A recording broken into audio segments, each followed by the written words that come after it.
Magandang araw sa inyo mga kalingap. Muli nating balikan ang Jump Car serye sa episode 51. Sa araw na ito ay pinuntahan si Jomar sa kanyang apartment ng kanilang mga kasamahang K-boys dahil pinautos ni Kalingap Rab. At nang nabuksan na ni Jomar ang pintuan ay laking gulat ng kanyang kasama na si David dahil nag-iba ang pormahan ni Jomar. Bagong gupit ito at hindi pa nakapag-ayos sa sarili. Nagulat naman itong si Jomar dahil bakit bigla siyang pinuntahan doon at may kamera pa na nakaharap sa kanila. Palagi niyang tinatanong ni David kung ano ba ang meron at ano ba ang gagawin nila. Sinagot ni David na magkaroon sila ng vlog ni Carla. Medyo masungit at wala sa mood si Jomar sa araw na ito mga kalingap.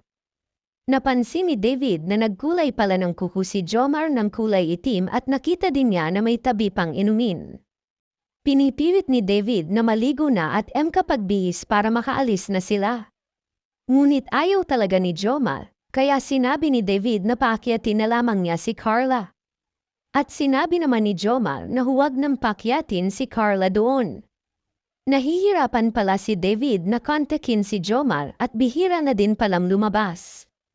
Hindi nagtagal ay dumating si Carla doon at napatanong si Jomar kung bakit nandoon si Carla. Pinalabas muna ni Jomar ang kanyang mga kasamahang K-boys at nag-uusap ang dalawa. Sinabi ni Carla na pinapasando pala siya ni Kuya Rab niya.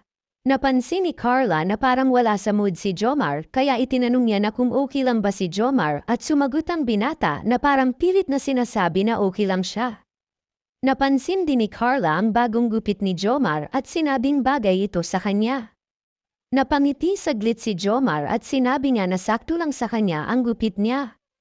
Hindi nagtagal ay kinausap ni Carla si Jomar na aalis na sila at naghihintay na si Kuya Rab sa kanila.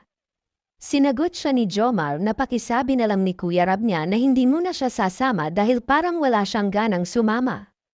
Sa ngayong araw lang naman daw na nawalan siya ng ganang lumabas. Ang gusto din sana ni Carla na magkasama sana sila dahil sayang din naman daw ang araw at habang wala pa silang pasok. Sobrang busy si Jomar sa kanyang cellphone. Tinititigan ni Carla si Jomar at napansin ng binata ang kanyang pagtitig. Naitanong ni Jomar kay Carla na bakit ganun makatingin si Carla sa kanya.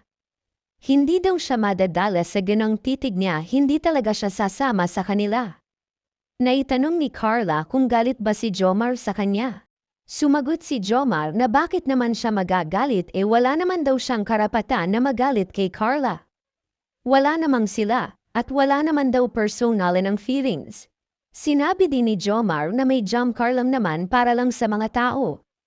Pinapaalis na ni Jomar si Carla para puntahan na daw sila Kuya Rab niya at naghihintay na sa kanya.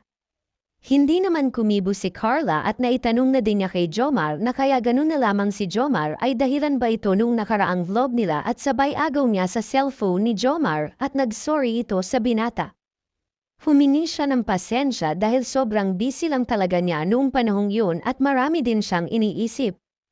Naiintindihan din naman yun ni Jomar at alam na din niya na ayaw pa talaga ni Carla na pumasok sa relasyon at baka hindi pa ito ready.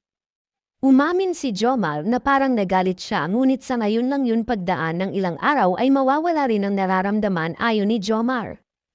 Pinilit ni Jomar na kunin ang cellphone niya ngunit ayaw ibigay ni Carla.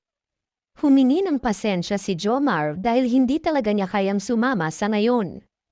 Binuksan ni Jomar ang pintuan at pinapalabas na niya si Carla. Walang magawa si Carla at binalit niya ang cellphone ni Jomar at lumabas na lamang ito. Nang nakauwi na si Carla kasama sila Kuya Rab ay sabik na sabik makita ang pamilya niya lalo na ang kanyang mama dahil higit isang buwan sila hindi nagkikita. Nabanggit ni Kuya Rab kung napanood ba ni Nanay Cynthia ang nangyari sa vlog at ito'y natatawa na lamang at ang sabi ni Nanay Cynthia ay talagang ganun talaga kapag nanligaw, wag lang sisuko.